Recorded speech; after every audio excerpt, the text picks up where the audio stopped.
Greetings all, and welcome to the third segment of A Traveler's Guide 2 for Zebes. And today, we'll be continuing with our look at the planet with the next segment, A Traveler's Guide to Kraid's Lair.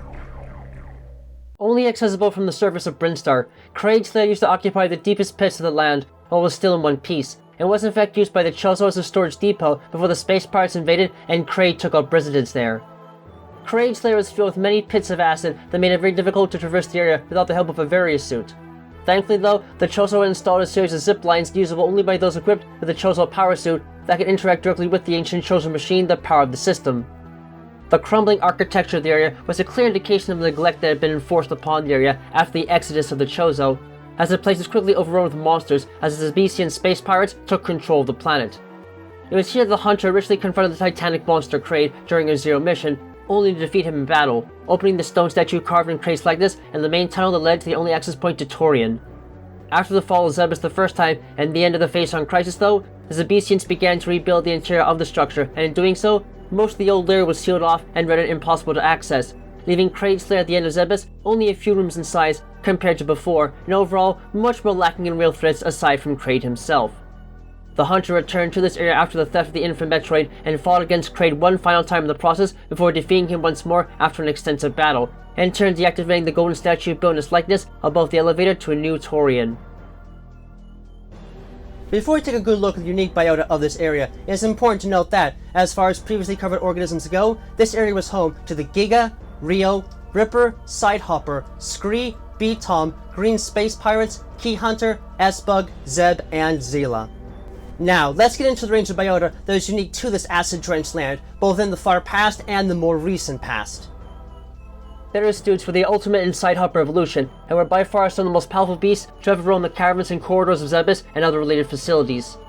These hulking monsters shared the Sidehopper's basic anatomy and the capacity to encapsulate prey in a mucus-like substance to make it easier to attack, but the Therastuds' eyes were arranged vertically, almost as if it was a dual Cyclops, with one eye in its main body and the other attached to its mandibles, which were quite flexible compared to their relatives, and could prove to be a serious problem for even the strongest of soldiers. Aside from leaping high into the air and striking with their incredibly large mandibles to attack, these monsters were able to run and not just hop, slamming into their targets with powerful charging attacks and smashing them into the walls with powerful kicks if their opponent got too close to them. While these massive brutes did not have much in the way of armor and could thus be harmed with conventional beam weapons as well as overblast strikes, made easier if the feet were frozen as with the Disc Giga, they had incredible stamina and could take an incredible amount of punishment and even repeat strikes from the screw attack in some cases before falling. This made any battle with one of these giants a long one that very few would be able to survive, let alone unscathed, without immense protection and firepower, placing them squarely within threat level Gamma. The acid worm, or Mua as it is known to some, was a relative of the king worm that lived in the acid-filled corridors of Kraid's Lair, just below the territory occupied by its close relative. The acid worm was a large, segmented worm that made its home in large pools of acid, as was one of the few creatures to exist on Zebes that had the ability to live in the corrosive liquid indefinitely. Its armored hide protected with a powerful chemical coating that made them non-reactive with the acid. The creatures were not quite as long as the king worm nor was mobile, as usually had to attach the lower ends of their bodies to a substrate in order to feed above the surface. In addition, instead of possessing truly complete eyes, these creatures possessed a pair of reddish skin patches that are lined with ocular cells, allowing them to effectively see with their skin. Their purple armored bodies were invulnerable to all forms of conventional weaponry, and thus left the eye spot as the only vulnerable part, but even then this weak point in their hide could take a considerable amount of punishment before the skin burst and the creature's insides were exposed to the acid, which would usually result in the death as their internal organs were not protected against the acid they dwelled in. These monsters would generally wait in their acid-pooled dens until a suitably large creature wandered past them, at which point they would lunge out and try to grab the prey item with their teeth, which were arranged around the end of their mouth in a circle and were capable of being individually articulated to change the shape and grip of their mouth. If the initial attack was unsuccessful, the acid worm could wait for its target to stand still and then lunge again and again until they got it. If they were too far away, they would further try to neutralize threats by spitting blobs of digestive acid in their face, hoping there would be enough to make them carelessly fall in the acid below, where the worm could quickly finish them off. The lunging attacks could usually be taken advantage of because they put so much force into the strike that they could physically embed themselves into rocky walls and materials, leaving the eye spots exposed to direct fire in the process. Even if they found themselves under attack, these monsters could still pull the ultimate trick by pushing their bodies up and down rapidly in order to create waves that raise the height of their acid pool, scorching anything that could not make it to high ground in time.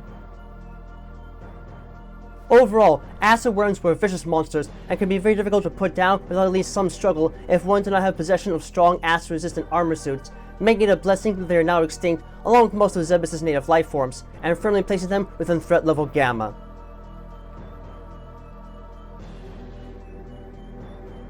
This thing is ugly as all hell, I tell ya. Can't even tell if it has a bloody face or not. Having his weakest point just sort of out there and be damaged sort of belittles the thickness of his hide elsewhere, but hey, if that means getting off your back sooner, I ain't gonna complain too much about it. If anything, it was kind of fun to ride one in simulation test, even if that's not exactly what you're supposed to do. I get my thrills one way or another, so don't be judging. The Ghidorah was a living bioweapon that was designed solely to be used as a guardian for the most powerful members of the space pirate forces on Zebes. These creatures had no real ability to feed and reproduce on their own, but this scene worked fine for them as they were born without any orifices and almost no organs at all. These entities started out as small, spore-like nymphs that attached to the energy shield on a door and fed off it directly for energy.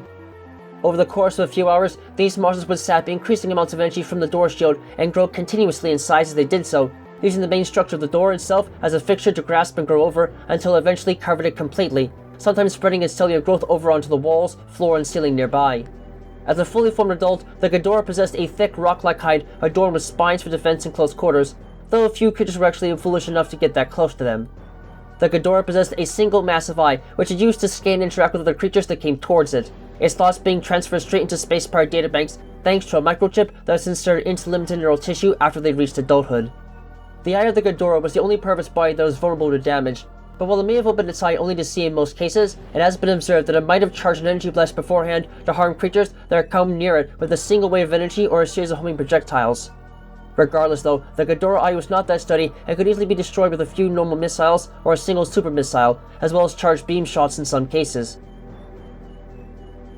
These bizarre bioengineered barriers might not have put up much of a fight in their heyday even, but they could still act as a bit of a surprise to anyone that tried to approach them unaware of their existence, even if it's not enough to elevate them beyond threat level Alpha. I find it quite fascinating to see the bioengineering at work here, if I may say so. To have a sturdy door to protect your strongest warriors is not exactly something that is unheard of, but the idea of creating one that could fight back organically is also quite intriguing. To what purpose, though? Would it have simply been easier to make something more durable? Why do they feel that an organic substitute would be easier?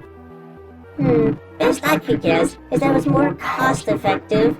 Money seemed to drive a lot of Zebesian forces, not that different from humans at all. Kraid was the leader of the Zebesian space pirate forces on Zebes while he was alive, and is well remembered for being the tyrannical overlord of Brinstar during his stay among the space pirates. Though he and his species are native to Brinstar, it is unknown exactly why he decided to join the ranks of the space pirates, but it could probably be guessed that the choice was the other way around, with the High Command under Mother Brain's control recruiting the massive monster to their cause for its incredible size and power. Regardless, Kraid had taken a liking to the heinous actions of the space pirates and willingly helped them in their operations not just once but twice before his eventual capture by Ravenbeak and the destruction of Zebes.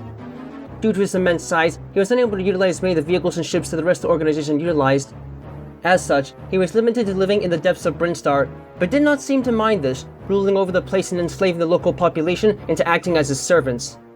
Despite being a fairly new addition to the space pirate forces at the time of his employment on Zebes during the Hunter Zero mission, he was implanted with a biomarker that would activate the Gateway to Torian only upon his death, and as such, he and many other monsters became living keys to the domain of Mother Brain and her Metroid forces.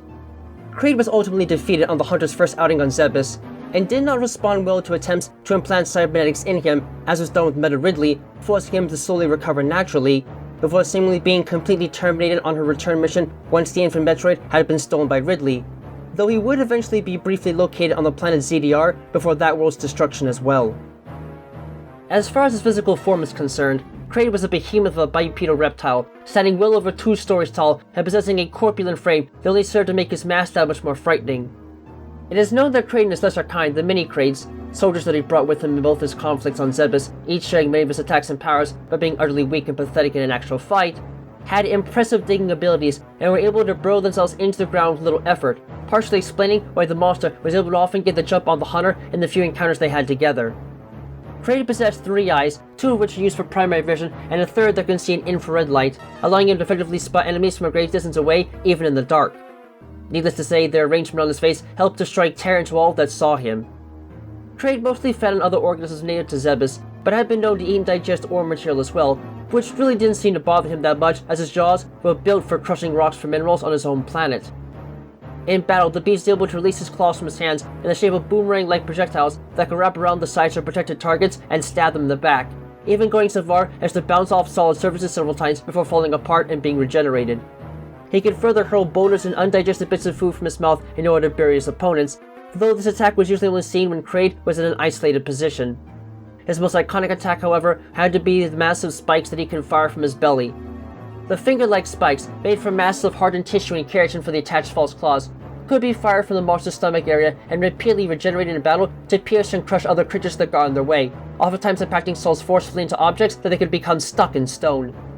Though this might have been Kraid's most powerful weapon, it is also his biggest downfall, as it provided a key ladder towards the only part of his body that was unprotected by his massive girth: his head. While the thick scales and large fat reserves Kraid possessed made his body effectively invulnerable to all forms of conventional weaponry, his mouth area was quite sensitive, and the roof of his mouth in particular was quite thin, making it very susceptible to concussive damage. The only way to really damage Kraid, therefore, was to use weapons like missiles and super missiles to blast him in his open mouth, but Kraid was more than well aware of this and would thus keep his mouth closed most of the time. However, a nerve impulse defect in his brain caused the operations of his mouth and third eye to coincide with each other. As a result, firing a charged beam-shot missile at his third eye was enough to irritate his nervous system and make him unintentionally open his giant maw, revealing his weak point. Kraid may have had a fairly obvious weakness and could easily be forced into exposing it, but he was still capable of taking a massive amount of damage and more than able to destroy any and all platforms in a room, even though swiping attacks from his claws could be merely countered to set up a maneuver to inflict a massive amount of damage to his mouth with little effort, ensuring that going toe-to-toe with his belly claws and nail projectiles was the only way to get close enough to him to make an impact. With the destruction of ZDR, it is unlikely that Kraid or his kind will ever be seen again, but this is a blessing to most and a welcome end to the behemoth monster whose sheer size and power is simply too much for all but the hunter and the power of the Chozo to handle, and easily ranks within threat level Delta. I remember hearing stories about this dude, and definitely not the good kind of any way you can imagine. Dude was ruthless and rough, sure, but so were a lot of the commanding figures in the early days of our kind. This dude was just plain nasty. Like, no sense of hygiene whatsoever, and coming from me, that should say more than enough. Like, dude, throwing your own severed claws as a weapon, shooting spiked pages from your damn gun, hawking up garbage of the undigested slop at enemies. Even for me, this is just absolutely disgusting. Can't even fathom how anyone thought this guy would make a good general. Hella powerful and difficult to hurt, sure, but at some point, you gotta draw that line. Makes me glad it never worked for the bomb. While it may not have been as extensive as it once was by the time of the destruction of Planet Zebes, Kraid's Lair was still a foul, dangerous location for any explorer to dare to tread within, not just for the acid-filled corridors contained within, but also the heat and depth of the area and the extent of beasts that can always take the extreme nature of the landscape. The fact that it was relatively isolated from parts of Brinstar also makes it a clear location of danger all on its own, and far more treacherous to safely traverse from the environment, even if the denizens there weren't always necessarily that much more dangerous than those seen in other parts of the planet. Those that were unique to the area, though, could prove to be a nasty force to contend with, and more than able to make good use of the toxic liquid present there to destroy most prey before they even knew what they were in for. And given it was also used as the personal HQ for Kraid, there is no doubt that strong firepower and corrosion-resistant gear were a must for anyone that wished to explore the deep reaches of this volatile base. Kraid's Lair and the caustic chemicals to seep into every surface within it were definitely a step up in terms of hostility, and wasn't exactly the best of places for most to visit, to say the least. But if you're not a fan of so much acid, good news! Our next area of exploration won't have a lot of that. Bad news? There's going to be magma instead. Yes, that is right. Get your heat-resistant gear ready, as next up, we'll be taking a trip to the fiery depths of Norfair. Thank you for reaching the end of this presentation. While we might not always get along, the Space Pirates and myself, in whatever capacity we can manage, are dedicated to analyzing and examining the life forms of many different worlds, extant and extinct, to show the great variety of life that exists out within the greater cosmos. If you enjoyed this info video and would like to see more, please like, comment, and subscribe for more information. We'll do our best to keep pumping out data so the greater public has an understanding of what to expect when exploring alien planets and their denizens. With that, have a safe journey, And have your bribes prepared beforehand if you happen to come near our territory.